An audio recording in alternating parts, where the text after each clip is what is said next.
इस कार्यक्रम के पुण्यार्चक हैं स्वर्गीय श्रीमान सेठ माणिकलाल उगरचंद शाह एवं स्वर्गीय श्रीमती विमल श्री माणिकलाल शाह की पुण्य स्मृति में पुत्र पुत्रवधू पौत्र पौत्री बेटी दामाद एवं समस्त शाह परिवार।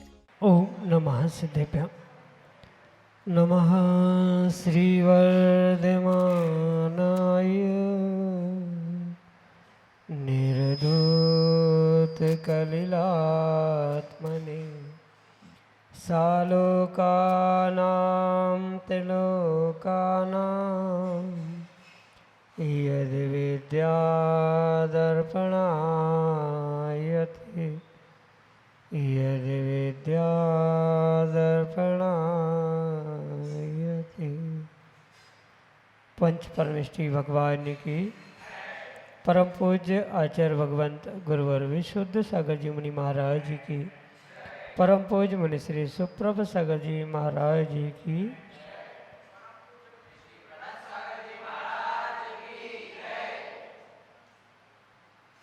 हमारे ही विकल्प हमें अनादि से अनंत संसार में भटका रहे हैं और हमारे ही विकल्प हमें संसार से पार करा करके अनंत सुख को भी प्राप्त करा सकते हैं। आवश्यकता यदि है तो उन विकल्पों को समीचीनता प्राप्त कराने की है, क्योंकि विकल्प यदि समीचीन है और उस समीचीन विकल्प का सम्यक समाधान जब हमें किसी निर्ग्रंथ गुरु से प्राप्त हो जाता है तो निश्चित ही वह हमारे लिए अनंत संसार से पार करा के और अनंत सुख का साधन बन जाता है। ऐसे आत्मकल्याण की प्राप्ति का वह एकमात्र कार्यकारी उपाय समीचीन विकल्पों का सम्यक समाधान, जो कि हम सभी प्रतिदिन आगम के परिप्रेक्ष्य में परम पूज्य मुनि श्री सुप्रभ सागर जी महाराज के मुखारविंद से प्राप्त कर रहे हैं। प्रारंभ करते हैं आज का सम्यक समाधान। और आज के पहले विकल्प के लिए गंगाधर जैन बसमत महाराष्ट्र से महाराज श्री के चरणों में बारंबार नमोस्तु निवेदित करते हुए अपना समीचीन विकल्प रख रहे हैं कि महाराज जी, जो शांति धारा में पढ़ा जाता है संपूज का नाम प्रतिपाल का नाम यतीन्द्र सामान्य तपोधना नाम, इसका क्या अर्थ है? हमारे समीचीन विकल्प का सम्यक समाधान करने की अनुकंपा करें। नमोस्तु महाराज जी, नमोस्तु।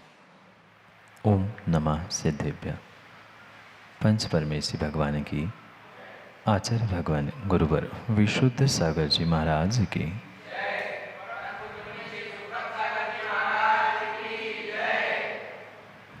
जो शांति धारा की जाती वह परिपूर्ण रूप से सभी जीवों के कल्याण, शांति, सुख, समृद्धि आदि की भावना से ही की जाती और ये किसी भी प्रकार से किसी विशिष्ट वर्ग, विशिष्ट जीवों के लिए नहीं, अपितु जितने भी प्रकार के जीव सत्व, भूत आदि आदि नामों से जाने जाते हैं, उन सभी पर दया अनुकंपा से युक्त होते हुए सभी का जीवन उत्कृष्टता की ओर, सुख समृद्धि की ओर होता जाए, इसी भावना से ये शांति धारा की जाती। और उसी कारण से शांति धारा के उपरांत इन पंक्तियों को कहा जाता है कि संपूजका नाम प्रतिपालका नाम यतीन्द्र सामान्य तपोधना नाम देशस्य राष्ट्रस्य पुरस्सराज्ञां करोतु शांति भगवान जी। जिनेंद्र भगवान से शांति धारा के माध्यम से, इन पंक्तियों के माध्यम से ये निवेदन किया जाता है, प्रार्थना की जाती है, भावना भाई जाती है कि सभी को शांति मिले, सभी के जीव सुख समृद्धि को प्राप्त करते हुए अपने जीवन में शांति को प्राप्त करें। यही शांति धारा का और इन पंक्तियों का अभिप्राय होता है। अगर शब्द सा अर्थ हम समझे तो संपूजका नाम प्रतिपालका नाम, संपूजका नाम जितने जितने पूजा करने वाले, अभिषेक करने वाले हैं, उन सभी को साथ में प्रतिपालका नाम, जो धर्म का प्रतिपालन कर रहे हैं, धर्म के अनुयायी हैं, सच्चे देवशास्त्र गुरु को मानते हैं, उनकी पूजा करते हैं, ऐसे उन पूजकों को, उन प्रतिपालक यानी उनकी आराधना करने वाले जो धर्म के अनुयायी हैं, उनको वे कौन हो सकते हैं? वह यतीन्द्र है। यतीन्द्र यानी यतियों के इंद्र, आचार्य भगवंत, महान आचार्य भगवंत हो, निर्ग्रंथ मुनिराज उपाध्याय आदि हो, या सामान्य कोई तपोधन भी क्यों ना हो, यतीन्द्र यानी यतियों के मुखिया आचार भगवान के रूप में स्वीकार किए गए हैं। सामान्य तपोधन यानी सर्व साहु जो सर्व साधु है उन्हें सामान्य तपोधन कहा है। साथ में यतीन्द्र सामान्य तपोधना नाम देशस्य राष्ट्रस्य समाजस्य यानी देश राष्ट्र समाज में जितने जितने जीव है उन सभी जीवों के प्रति, चाहे वह दरिद्री हो, अमीर हो, गरीब हो, दीनहीन हो, यतीन्द्र हो, राजा हो, रंक हो, चाहे कोई भी क्यों ना हो, उन सभी के प्रति ये आदर्श भावना है कि सभी जीव शांति को, सुख को प्राप्त होते रहे। इसी अभिप्राय से इन पंक्तियों को कहा जाता है मात्र भिन्न भिन्न प्रकार के यानी भिन्न भिन्न कैटेगरी के उन जीवों को सम्मिलित करते हुए यहाँ उन शब्दों को जोड़ने का प्रयास किया है। संपूजक यानी सभी पूजक जो धर्म का प्रतिपालन करने वाले हैं, चाहे यतीन्द्र हो, सामान्य तपोधन हो, देश राष्ट्र समाज आदि जितने जितने वर्ग है उन सभी प्रकार के जीव जो संसार में हैं, एकेंद्रिय से लेकर पंचेंद्रिय सभी तरह स्थावर जीव, उन सबको शांति मिले और शांति मिले। इसी अभिप्राय से ये शांति धारा भी होती है और उसी अभिप्राय से उसी अर्थ को लेकर ही इन पंक्तियों को कहा जाता है। यही आपके लिए सम्यक समाधान। आयुषी जैन विदिशा मध्य प्रदेश से महाराज श्री के चरणों में बारंबार नमोस्तु निवेदित करते हुए अपना समीचीन विकल्प रख रहे हैं कि महाराज जी बाहुबली भगवान भी तो भगवान हैं, तो उनको तीर्थंकर में क्यों नहीं शामिल किया जाता है एवं उनको पूजन आदि स्वस्ति मंगल पाठ में भी उनका नाम नहीं लिया जाता, ऐसा क्यों? हमारे समीचीन विकल्प का सम्यक समाधान करने की अनुकंपा करें। नमोस्तु महाराज जी, नमोस्तु। ये जैन दर्शन का, जैन धर्म का सिद्धांत है और सिद्धांत जो होता है उसमें किसी भी प्रकार से कोई बदलाव नहीं हुआ करता। इसलिए ये विशेष ध्यान रखें कि बाहुबली भगवान तीर्थंकर में नहीं आते। जो भगवान या जो जीव विशेष पुण्य के उदय से तीर्थंकर प्रकृति का बंध करते हुए उस उदय को प्राप्त करते हैं, वे ही जीव तीर्थंकर बनते हैं। और जैनागम में मात्र एक युग में, एक काल में 24 ही तीर्थंकर हुआ करते हैं, उससे कम उससे अधिक होते ही नहीं हैं। ये जैन धर्म का, जैन दर्शन का सिद्धांत है। इस सिद्धांत में किसी भी प्रकार से बदलाव नहीं होता। इसलिए ये अवश्य समझे, बाहुबली भगवान सामान्य केवली तो थे पर वह तीर्थंकर केवली नहीं थे। 7 प्रकार की केवली का व्याख्यान आगम में प्राप्त होता है।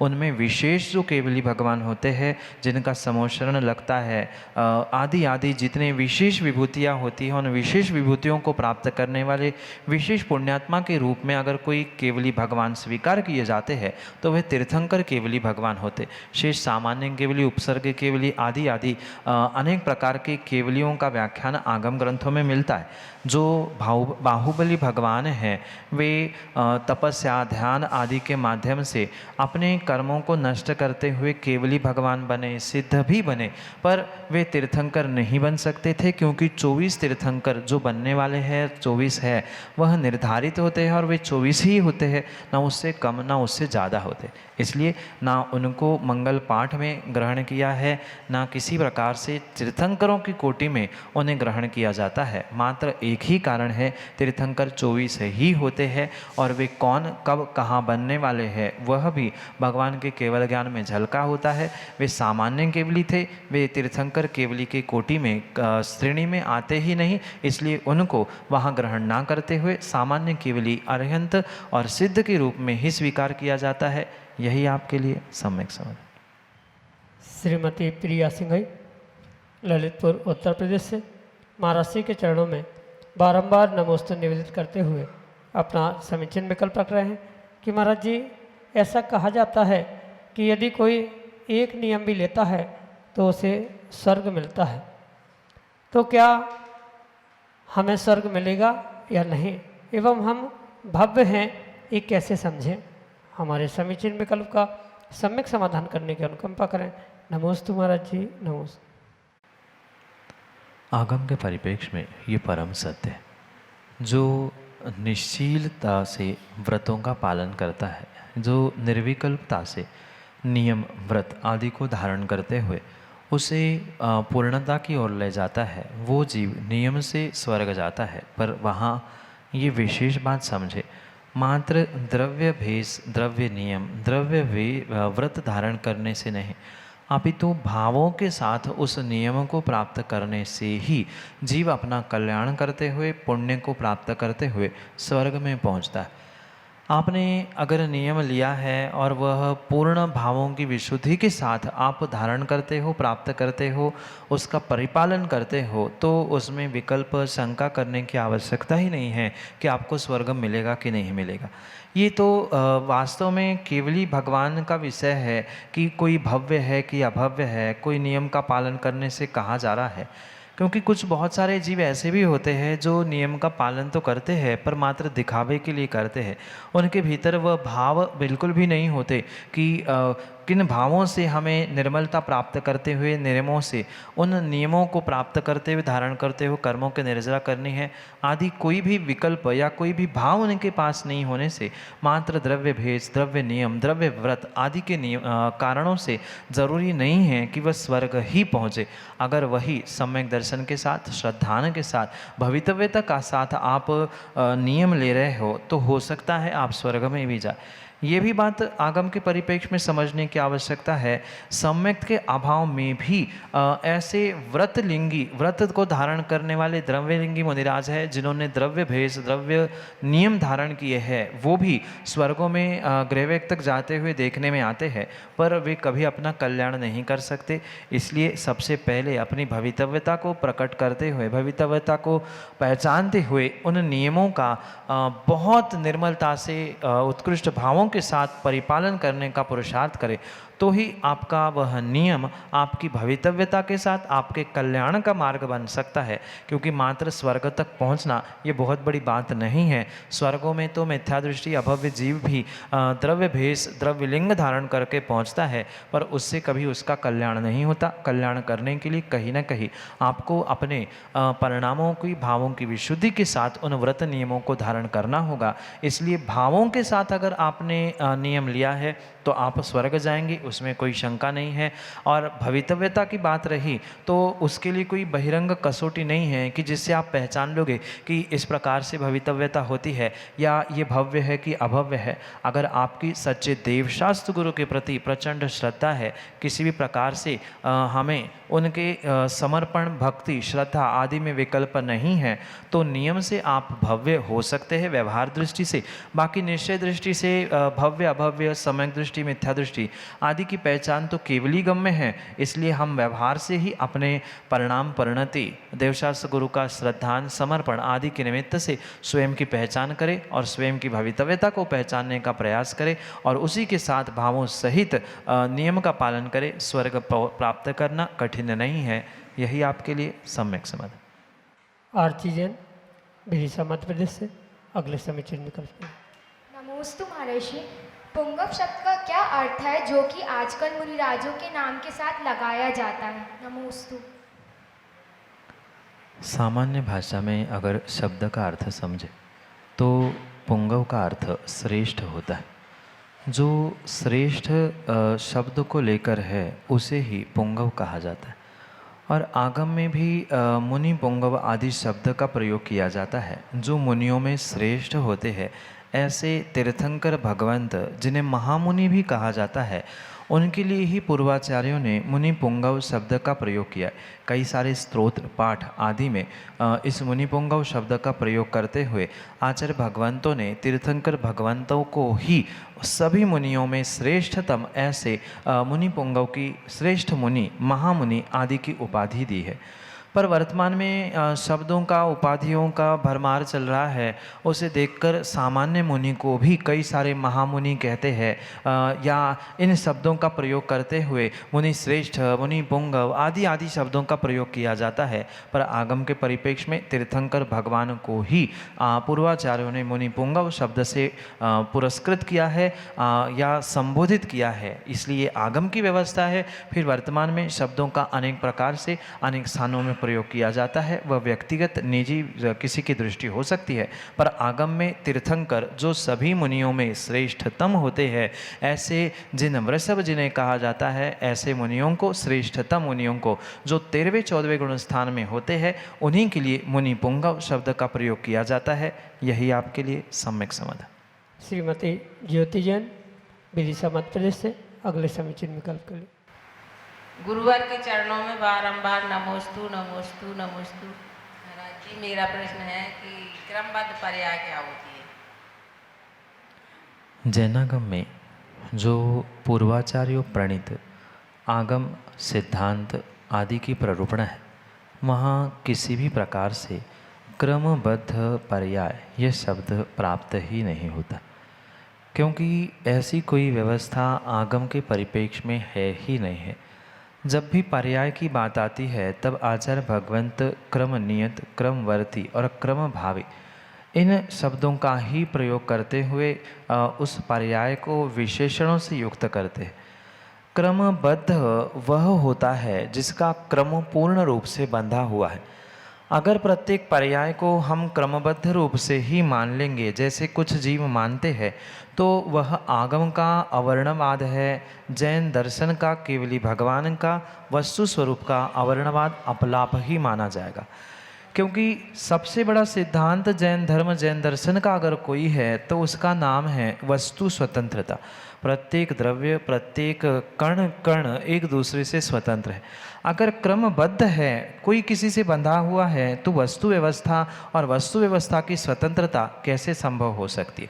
चाहे एक दूसरे से पर्याय बंधी हो, चाहे पर्याय केवली के ज्ञान से बंधी हो, केवली का ज्ञान हमसे बंधा हो, कोई भी किसी से बंधा अगर है, अगर क्रमबद्ध हम मान रहे हैं तो कहीं ना कहीं वह तत्वों की भूल है। इसलिए पर्याय किसी भी प्रकार से बद्ध नहीं है, बंधी हुई नहीं है, वह पर्याय क्रमवर्ती है। यानी एक पर्याय के बाद दूसरी पर्याय आना, ये भले ही नियत होने पर भी कौन सी पर्याय बंधी है ये कोई पक्का नहीं है, इसलिए उसे बंधा नहीं कहा जा सकता। वह क्रम जो पर्यायों का चल रहा है वह अनादि से क्रम चल रहा है, आगे भी पर्यायों का क्रम चलेगा, पर वह कोई भी क्रम किसी भी प्रकार से परस्पर में बंधा नहीं है, न केवली के ज्ञान से बंधा है। भले ही केवली के ज्ञान में वह चराचर वस्तु, उनके भूत भविष्य वर्तमान आदि की अपेक्षा से उनकी पर्याय, ये सब कुछ जानने देखने के बाद भी उनके ज्ञान से भी हमारी पर्याय नहीं बंधी हुई, न हमारे पर्याय से उनका ज्ञान बंधा हुआ है। उनका ज्ञान स्वतंत्र है, हमारा पर्याय का परिणमन स्वतंत्र है। भले ही उनके ज्ञान में वह झलका है, पर जो उनके ज्ञान में झलका है वही हो रहा है ऐसा नहीं है, अपितु जो होने वाला है वह अपने निर्मल ज्ञान से उन्हें अपने भीतर झलकाया है। यह व्यवहार पक्ष से कहने वाला कथन हुआ करता है। इसलिए पहली बात तो ये श्रद्धा करें, जो शब्द आगम में हमारे पूर्वाचार्यों ने आज तक हमारे लिए नहीं दिया, पुनः कह दूँ पूर्वाचार्यों ने नहीं दिया, हाँ तथाकथित वर्तमान के विद्वानों ने भले ही शब्द को प्रदान किया, पर वह आगम में पूर्वाचार्यों ने जब इस शब्द को कहा ही नहीं है, तो इस विषय पर हमें विकल्प करना, ऊहापोह करना, कोई प्रकार का मतांतर रखना, कोई इसकी आवश्यकता ही नहीं है। ये श्रद्धा आज्ञा सम्यक का पहले पालन करे। आगम में इसको वर्णित किया ही नहीं है तो हमें उसे मानना ही नहीं है। रही बात कोई मानता है, कोई कहता है, तो उसका ज्ञान का वह विषय, उसका परिणमन, उसकी श्रद्धा, वह उसका पुण्य पाप उसके पास। आगम में कोई भी किसी से बंधा है ही नहीं। वस्तु, प्रत्येक वस्तु एक दूसरे से, प्रत्येक पर्याय भी पूर्ण रूप से भिन्न भिन्न है। हाँ, क्रम नियतता है, क्रमवर्तीपना है, एक के बाद एक पर्याय होगी, क्योंकि द्रव्य पर्याय से रहित नहीं होता, चाहे शुद्ध हो चाहे अशुद्ध हो। क्रम तो एक के बाद एक क्रम से पर्याय होगी ही, पर इसके बाद ये ही होगी, ऐसा कोई बंधन नहीं है। अगर क्रमबद्ध पर्याय मानेंगे तो प्रत्येक जीव का पुरुषार्थ विलीन हो जाएगा, जीव पुरुषार्थहीन हो जाएगा। इसलिए पर्याय को बद्ध ना माने, क्रमवर्ती, क्रमभावी, क्रम नियत रूप से माने। बंधन होने से स्वतंत्रता नष्ट हो जाएगी। कोई किसी से बंधा नहीं, न पर्याय पर्याय से, न पर्याय गुण से, न ज्ञान से, न द्रव्य से। वह तो स्वतंत्र रूप से ही परिणमन हो रहा है। यही आपके लिए सम्यक समझ। उषा दीदी विदिशा मध्य प्रदेश से अगले समीचीन विकल्प के लिए। त्रयमुनि राजों के चरणों में बारंबार नमोस्तु नमोस्तु नमोस्तु। हे गुरु गुरुदेव, मेरी शंका है कि आत्मरोध ध्यान एक इंद्रिय से लेकर संगी पंचेंद्रिय सभी जीवों के होता है या फिर सिर्फ संगी पंचेंद्रिय के ही होता है? अगर एक इंद्रिय से लेकर संग पंचेंद्रिय के होता है तो कैसे होता है, क्योंकि उनके मन नहीं होता? सामान्य कथन और विशेष कथन, इन दोनों की अपेक्षा से हमें जिनागम को अनेकांत से समझने की आवश्यकता है। जब तक सामान्य और विशेष कथन में भेद नहीं किया जाएगा तब तक कभी भी तत्वों का रहस्य, तत्वों का निर्णय हमें समझ में नहीं आ सकता। इसलिए जो आर्द्र रौद्र ध्यान का कथन गुणस्थान की अपेक्षा से प्राप्त होता है, वह आर्द्र रौद्र ध्यान पहले गुणस्थान से 5वें गुणस्थान तक स्वीकार किया जाता है सामान्य कथन की अपेक्षा। और जो एकेंद्रीय जीव आदि होते हैं वो पहले गुणस्थान में ही होते हैं, ये भी हम उस ज्ञान से समझ सकते हैं।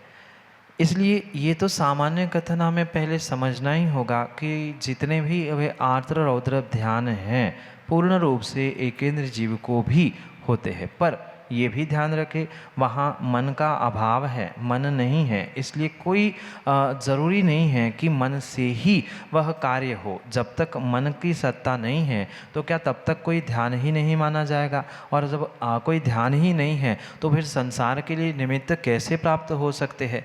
भले ही जो पूर्णता, जो भेद रूप कथन आर्द्र रौद्र ध्यान का कहा जाता है, चाहे इष्ट वियोग के रूप में हो, अनिष्ट संयोग हो, हिंसा नंदी, परिग्रह नंदी आदि आर्द्र रौद्र ध्यान का जो भेद रूप कथन है वह भले ही हम पंचेंद्रिय की अपेक्षा से समझे, पर उसके पूर्व जो जीव की संज्ञाएं हैं, जो परिग्रह संज्ञा है, भय संज्ञा है, मैथुन संज्ञा है, वह एकेंद्रिय से पंचेंद्रिय असंगी तक ये जो संज्ञाएं हुआ करती है, उन संज्ञाओं के निमित्त से ही जीव का वह कथनचित उपचार से वह आर्द्र रौद्र ध्यान होता है। ये भी स्वीकार करने की आवश्यकता है। अगर मन से ही ध्यान होता है ऐसा हम माने तो फिर केवली भगवान जो 13वें 14वें गुणस्थान में पहुँचते हैं वहाँ भी कोई मन की सत्ता नहीं स्वीकार की जाती, पर वहाँ भी वह शुक्ल ध्यान होता है।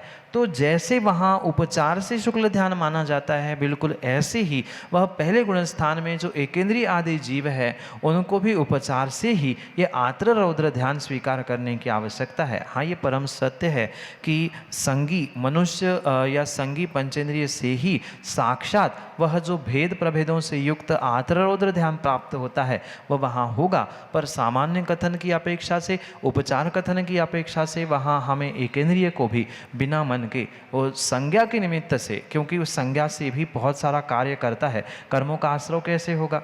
मात्र शरीर और उससे भले ही मन वहाँ नहीं है पर फिर भी संज्ञाओं के निमित्त से वह परिग्रह को प्राप्त करता है, मैथुन को प्राप्त करता है। उसके निमित्त से जो कर्माश्रय या उसके परिणाम हो रहे हैं उसे उपचार ध्यान के रूप में स्वीकार करते हुए उसे सामान्य कथन से स्वीकार करना होगा। फिर विशेष कथन से कहाँ से कैसा, ये और गुणस्थान आदि करणानियों की अपेक्षा से समझने की आवश्यकता है। यही आपके लिए सम्यक से। संजना जैन, विदिशा, मध्य प्रदेश से, अगले समीचीन विकल्प के लिए। गुरुदेव, आपके चरणों में मेरा बारंबार नमोस्तु। महर्षि, मेरा प्रश्न ये है कि भक्ति में शक्ति है या पैसों में शक्ति है? हम किसी भी क्षेत्र में देखें, इवन हमारे धर्म क्षेत्र में जब हमारे यहाँ बड़े बड़े फंक्शंस होते हैं तो गुरुदेव बोलियाँ लगती हैं, तो सभी का मन लगता होगा कि हम सौभाग्यशाली बने। गुरुदेव, कृपया मेरा सम्यक समाधान कीजिए। नमोस्तु महर्षि। नो डाउट भक्ति में ही शक्ति है, पर वर्तमान के परिप्रेक्ष्य में जीवों की भक्ति और शक्ति दोनों की परिभाषा बदल के रखी। कुछ काल का और कुछ काल में जन्मने वाले काले जीवों के काले अभिप्राय का यही कार्य देखने में आता है कि जीवों ने भक्ति की, शक्ति की, सबकी परिभाषा बदल दी। इतना ही नहीं, इवन लोगों ने देवशास्त्र गुरु की भी परिभाषा बदल के रख ली है। व्यक्ति यही सोचता है कि हमें भक्ति करने से अपना कल्याण करना, ये विचार करने की जगह वह ये सोचता है कि मैं उन्हीं की भक्ति करूँगा जो मुझे शक्ति दे रहा है या मेरी हिसाब से चल रहा है। ये वर्तमान में खोटे काल और खोटे काल के काले लोगों के काले आशय के कारण से बदला हुआ अभिप्राय है, पर आगम तो पूर्ण रूप से यही कहता है कि जो शक्ति भक्ति में है, ऐसी शक्ति किसी अन्य द्रव्य में है ही नहीं है। इसीलिए 16 करण भावनाओं में भी अन्य भावनाओं से भी अधिक अगर कोई भावना कही है तो 16 में से 4 भावनाएं भक्ति परक कही गई है।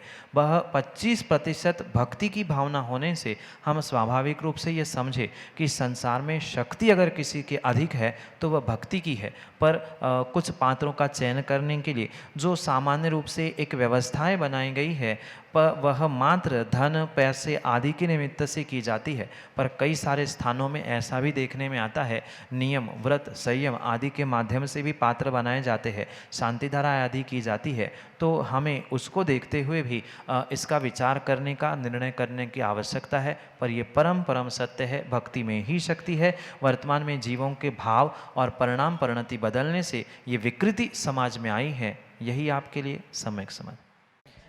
इस प्रकार से परम पूज्य मुनि श्री सुप्रभ सागर जी महाराज ने आज के सम्यक समाधान के इस कार्यक्रम में आए हुए समीचीन विकल्पों का आगमोक्त समाधान हम सभी को प्रदान किया।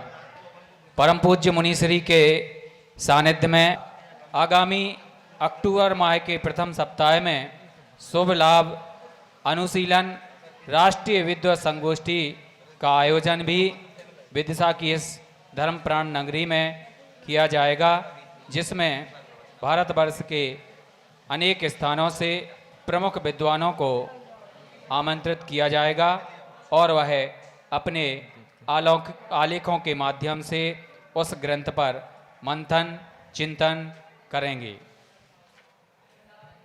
आप सभी भी इस महत्वपूर्ण कार्यक्रम की कड़ी से जुड़ सकते हैं। वह जुड़ने के माध्यम ऑनलाइन माध्यम से भी आप जुड़ सकते हैं।